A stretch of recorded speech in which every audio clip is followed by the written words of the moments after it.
वापर केला तरी खतं जातात कुठे सर?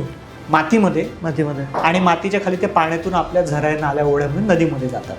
म्हणजेच ते पाणी प्रदूषित झालेलं आहे. अनेक ठिकाणी आता या शेतीच्या बाजूला असलेल्या नदीमध्ये मासेमारी होतच नाही, कारण मासे जगतच नाही. त्याचं कारणच हे खतांचं वाढलेलं प्रमाण आहे. आणि ठिकाणी तर मातीमध्ये पण खत टाकलं नाही तर पिकच येत नाहीये. म्हणजे शेतकऱ्याचा हा खर्च वाढलाय. यवतमाळच्या काही कापूस उत्पादक शेतकऱ्यांबरोबर आम्ही काम केलं 2024 मध्ये. मी स्वतः शेतांवरती जाऊन बघितलं की शेतकऱ्यांचा हा जो मटेरियलचा खर्च आहे, पेस्टिसाइड आणि फर्टिलायझर, हा जवळपास 80% उत्पन्नाच्या, म्हणजे फक्त 20% उत्पन्नासाठी शेतकऱ्यांना बाकीचे 80 रुपये खर्च करायला लागतात. पण जर पारंपरिक शेती केली तर तुमचं ह्या मटेरियलचा खर्च पूर्ण जाईल आणि तुमचं उत्पन्न हे प्रॉफिटमध्ये गणलं जाईल. काही FPO आहेत, फार्मर प्रोड्युसर ऑर्गनायझेशन, जे शेतकऱ्यांना एनकरेज करतात की तुम्ही सस्टेनेबल फार्मिंग करा.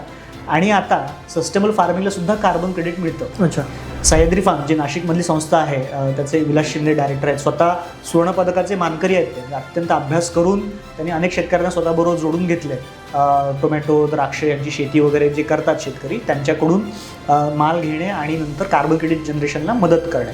तर अनेक संस्था अशा खूप चांगले काम करत आहेत सस्टेनेबल ॲग्रिकल्चरला पुश करण्याचा. पण शेतकरी पहिल्या वर्षी त्यांचं उत्पन्न कमी होतं, कारण तुम्ही खतं वापरत नाही आहे. पेस्टिसाईडचा धोका राहतो. तर आपण रासायनिक पेस्टिसाईड न वापरता ऑर्गॅनिक पेस्टिसाईड म्हणजे हळदीचं पाणी, लसणाचं पाणी वगैरे आपण करू शकतो. उपाय आहेत, पण शेतकऱ्यांना मदत पण दिली पाहिजे. सरकारने फक्त किंवा आपण असं म्हणून चालणार नाही की तुम्ही पारंपरिक शेती करा आणि ऑर्गॅनिक फार्मिंग करा. त्या मालाला आपण तेवढे पैसे पण दिले पाहिजे, कारण ऑर्गॅनिक प्रॉडक्ट्स आजकाल महागले आहेत. आपण खरोखरच ते घेतो का?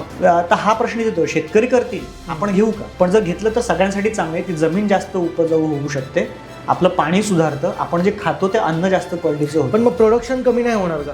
पहिल्या वर्षी होतं. पहिल्या वर्षी होतं, कारण त्या जमिनीला तशी ती सवय झाली आहे. कारण जमिनीतली जी स्वतःची उत्पादक क्षमता असते ती कमी होते रसायनांमुळे. ते झाले रसायनांमुळेच झाले. पण त्याचा वापर केला तर त्याचा रिकव्हरी व्हायला थोडासा वेळ लागतो.